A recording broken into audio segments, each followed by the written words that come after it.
I awoke as usual in my bed. I was the right way round and I was happy. A lie-in, that blissfully exotic gift good Saturdays bring. I ordered my hand to turn on the radio. It did it very well, and I was immediately rewarded with the sound of news. At first I thought my ears were still asleep, but as the horror crept into my head holes to camp in my brain tubes, I knew I was very much of the wake. The newsman's voice reminded me of my friend Fizzy Michael, but I knew it wasn't him, because Fizzy Michael has never been able to talk. I also knew it wasn't Fizzy Michael, because the radio man said that his name was Daniel Cramfast. Fizzy Michael would never claim that, not on his Nelly. Daniel Cramfast's vocal secretions were beginning to paint their intended picture, and it was, to be sure, a picture I neither liked nor wanted to be in. But as this was the news and not the made-up stories I usually give an audience to, I had no choice. This picture was a picture I was in. Now put yourself into one of my shoes. Here I was, fresh from my usual dreams of the saucy hospital, the long night's gelled waist still thick in my bloodshot eyes. I was very thirsty and needed a drink. This in itself was strange, as I had drank a drink only the day before. So to reiterate, said Daniel Cramfast, this snapped me back into slack action, as I never miss a reiteration, even if it can't be helped. Saturday has, due to an atmospheric anomaly, grown massive and bloated. We have received reports that it has already engulfed yesterday and most of tomorrow. Experts are warning that if it continues to swell at this rate, this massive Saturday poses a real threat in swallowing up the start of the working week. The reiteration worked. I now knew the news.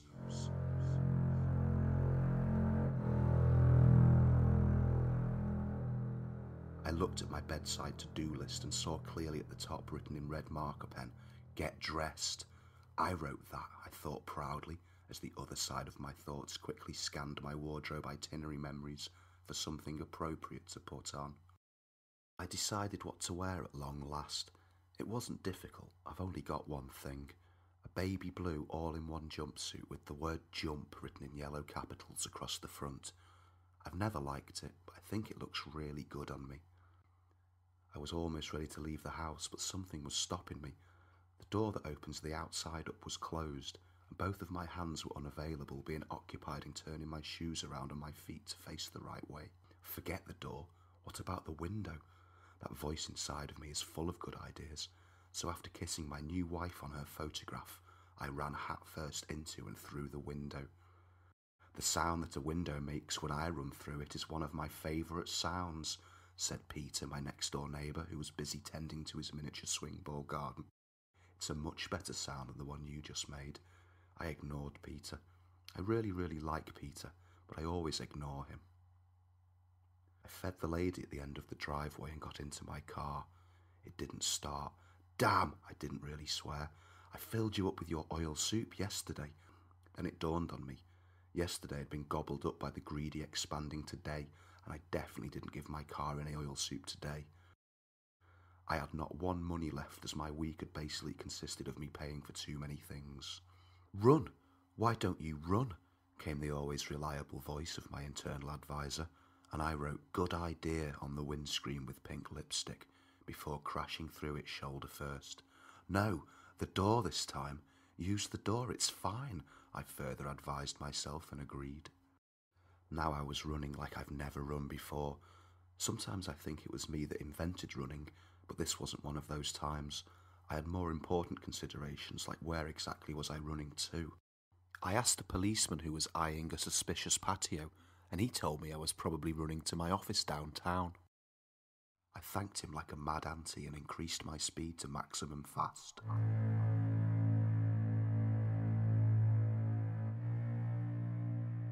Before not long, my lungs were burning and the sweat was streaming into my head's eyes.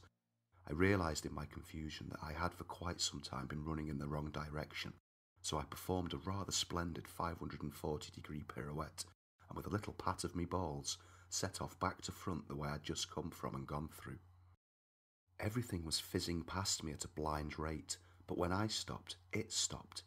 Is this a dream, I thought? Because sometimes things are dreams, aren't they? Yes, I said, But this thing was not a dream. I knew that because I only dream when I'm asleep, and I never sleep when I'm running. It's just another one of those little things that makes me me. Now at this point I should probably tell you a bit more about myself, but I'm not going to. My running was interrupted by a police car driving very fast straight into my legs. I've broken every bone in my body before, and fun as it was at the time, it's one of those things you really only need to do once per lifetime. Luckily, it was one of those new jelly police cars, and may I say, quite delicious. Yes, you may. The policeman got out of his car and into the rest of the world. Are you okay? His question was not inappropriate. He handed me a bit of paper with 4 possible options, and I ticked the box next to the word yes. No, I said. I'm very worried about this ever-expanding Saturday. I've got a very busy week ahead of me, and this could really put a jam bag in the slop slot. I know, said he. I'm very busy too. I'm driving to Mickley Meath for something to do. Can I offer you a lift? My head got all confused at this bit. In asking, can I offer you a lift, he had already offered me a lift, rendering the question redundant. Can I have that bit of paper with the 4 options on it again, please? He handed me the paper, and I put a big cross in the box next to the word no. Yes, please, I said, sniffing his shoes.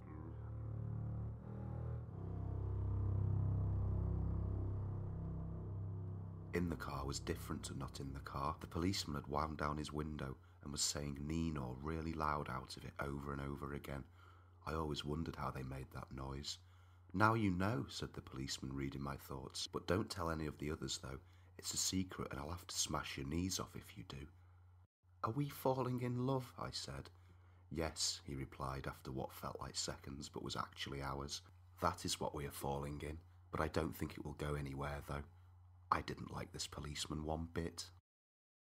We were travelling fast, and my office was not moving at all, so it was inevitable that at some point we would crash straight into it. That point came next. There you are, said the policeman, wiping some of my office off his face. Now you have to get out of the car and say thank you. Thank you, I said, but I didn't get out of the car because I'd forgotten the first part of the policeman's instructions. I know what you're thinking, he said. You do, I agreed, but you were wrong. You're thinking you wish you were a policeman like me with a brand new jelly car, aren't you? Yes, I lied. That is what I was thinking. But what I was actually thinking was the word satchel over and over again, like in the movies. I asked him to kick me out of the car, and he obliged. Nino, he said, Nino, and off he went like it had never happened. I'll miss him, I thought. I wonder if he'd like to stay over at my Nana's house with me tomorrow. She wants to be a policeman too, and I don't think they wouldn't get along. I moved my head and eyes around so I could do that seeing thing with regards to what was left of my office. Luckily my computer was okay so I could check my emails. Unluckily it was 1973 so I couldn't. What am I going to do about this massive Saturday? I decided to think. It's down to me. It's all down to me now.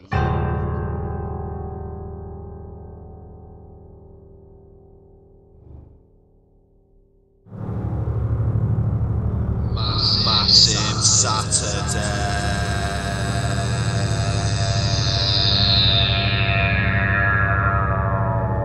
End of part 1.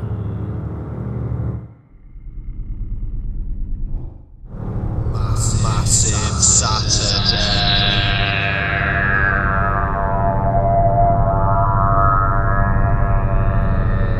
Part 2.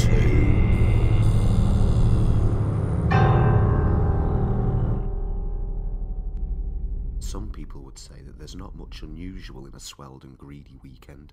People in India, for example, or people living under the sea would say that it happens there all the time. And to those people, I say this is Great Britain. We don't put up with that here. Other people would say that it is highly unusual for a Saturday to grow massive. And to these people, I say, you people are the right people. You are my kind of people. Sometimes I think I say people too much for most people's taste, people. If I said that I now knew exactly what I was going to do about the situation, I would be telling the truth. If I said my name was Deborah, I would be lying. I grabbed a few things from my office, my Etch-a-Sketch, a jar of homebrew Umbongo, and a photograph of Ted Danson in a kitten fur frame. I viciously threw all of these things out of the window at a passing beep tramp on his way to his shower club. Beep, he said, and I knew he really meant, "Thank you, child." I made a car out of bits of my mashed-up office. I couldn't find the keys, so I smashed up David Pave's office next door and made some keys out of those bits. David won't mind, I thought. David never minds anything he's not thought of himself.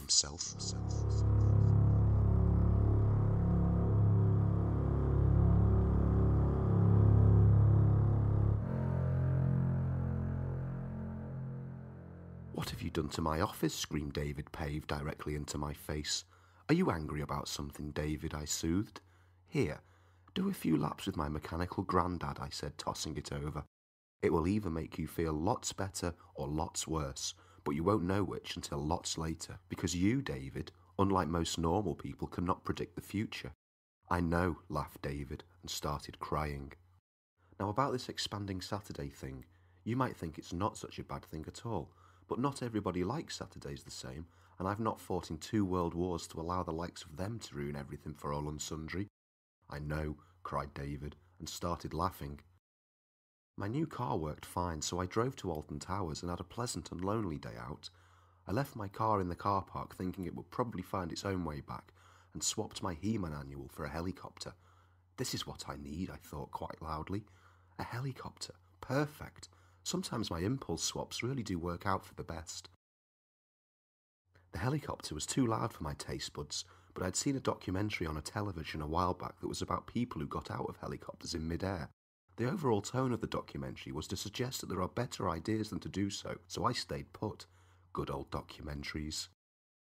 It wasn't too much long helicoptering before I saw the true size of the massive Saturday from my high-up eyes. "You there," I called out to it. "Stop growing and eating the other days."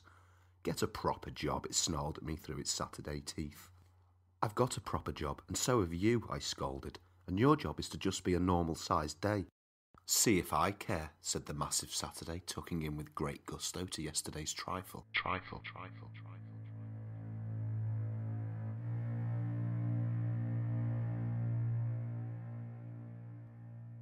It was apparent that gentlemanly persuasion was not going to work on its own. I needed a new plan, and did I have one? Yes. I reached into my duffel bag, which I forgot to tell you about, and pulled out the severed Gorgon's head, which I also forgot to tell you about. I pointed it at the massive Saturday, and bold as you like, spoke word sounds thus: "You there, massive Saturday, would you like to come to my birthday party? It's fancy dress. You have to dress up as somebody who's not been invited to the party." This got its attention. How could it not? It turned its sort of head towards me and my weird weapon. Everybody knows that in stories the Gorgon turns things into stone if those things look into its eyes. But as I said before, this is not a story. This is the news. That said, what's true of stories is true of the news with regards to the Gorgons turn you into stone properties. And as soon as the massive Saturday met the gaze of my recently beheaded ex-girlfriend, it did, with a sound not unlike Peter Stringfellow operating heavy machinery, turn completely into stone from dawn till dusk. I was allowed to attend the Lord Mayor's dinner in gratitude of my services to the working week. I say allowed, I mean not allowed, so instead I dressed up as myself and stayed in the new cave I had dynamited into the side of the massive Saturday. I like it here, I think, I thought. I'm staying put. Everything's all right now. All the people come here at the weekend for exactly the right amount of time. It's lovely. Little girls feed their granddads, and people pop dance till it's time to go to work or hospital again. Massive Saturday? You're all right after all. This is not the end of the story. This is not the end of the story. This is the end of the story.